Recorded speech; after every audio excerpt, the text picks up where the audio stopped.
அகில மீடியா நேயர்களுக்கு வணக்கம். சவுதி இளவரசர்களின் பேச்சை கேட்ட ட்ரம்ப், சிரியா மீதான பொருளாதார தடைகள் நீக்கம். சவுதி அரேபியாவின் இளவரசர் முகமது பின் சல்மானின் கோரிக்கையேற்று அமெரிக்க அதிபர் டொனால்ட் ட்ரம்ப் சிரியா மீது அமெரிக்கா விதித்த பொருளாதார தடைகளை நீக்க உத்தரவிட்டுள்ளார். சிரியாவில் பசர் அல் அசாத் ஆட்சியின் போது அமெரிக்கா கடுமையான பொருளாதார தடைகளை விதித்த நிலையில் அவர் நாட்டை விட்டு ஓடிய போதும் தடைகள் தொடர்ந்த நிலையில் தற்பொழுது விலக்கப்பட்டுள்ளதாக டொனால்ட் ட்ரம்ப் அறிவித்துள்ளார். சிரியாவில் கடந்த டிசம்பர் மாதம் திடீரென உள்நாட்டு போர் வெடித்த நிலையில் ஆட்சி கவிழ்க்கப்பட்ட நிலையில் அதிபராக இருந்த அசாத் அங்கிருந்து வெளியேறி ரஷ்யாவில் தஞ்சம் புகுந்தார். கேடிஎஸ் அமைப்பினர் அங்கு ஆட்சியை கைப்பற்றிய நிலையில் அகமது அல்சரா இடைக்கால அதிபராக பொறுப்பேற்றார். முன்னதாக அங்கு 13 ஆண்டுகளாக உள்நாட்டு போர் நடந்த நிலையில் அமெரிக்கா அந்நாட்டின் மீது கடுமையான பொருளாதார தடைகளை விதித்தது.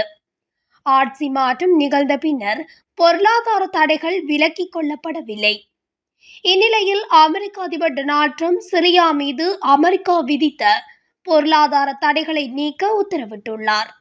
சிரியா மீதான தடைகளை நீக்க சவுதி அரேபியாவின் இளவரசர் தொடர்ந்து வலியுறுத்தி வந்த நிலையில் இந்த முடிவு எடுக்கப்பட்டுள்ளது. இதன் மூலம் சிரியா மீண்டும் பொருளாதார வளர்ச்சியை நோக்கி முன்னேறும் என எதிர்பார்க்கப்படுகின்றது.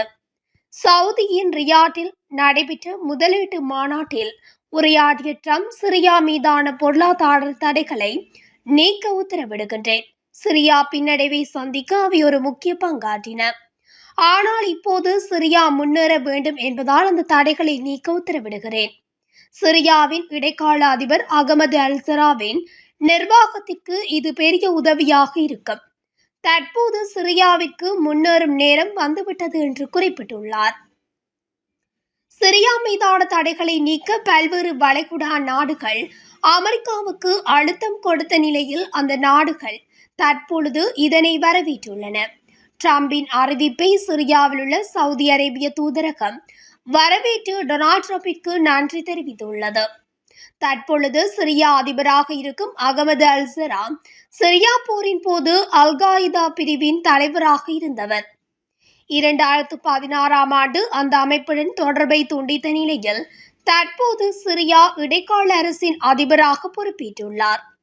சிரியா மீதான தடைகள் நீக்கப்பட்டதன் மூலம் அந்த நாட்டின் நிலை விரைவில் முன்னேற்றம் காணும் என்றும் சிரியா மீண்டும் அமைதியும் வளர்ச்சியும் அடைந்த நாடாக மாறும் என்கின்றனர். உலகத்தின் முக்கிய செய்திகளை தொடர்ந்தும் அறிந்து கொள்ள அகில மீடியா ஊடகத்துடன் இணைந்திருங்கள். நன்றி, வணக்கம்.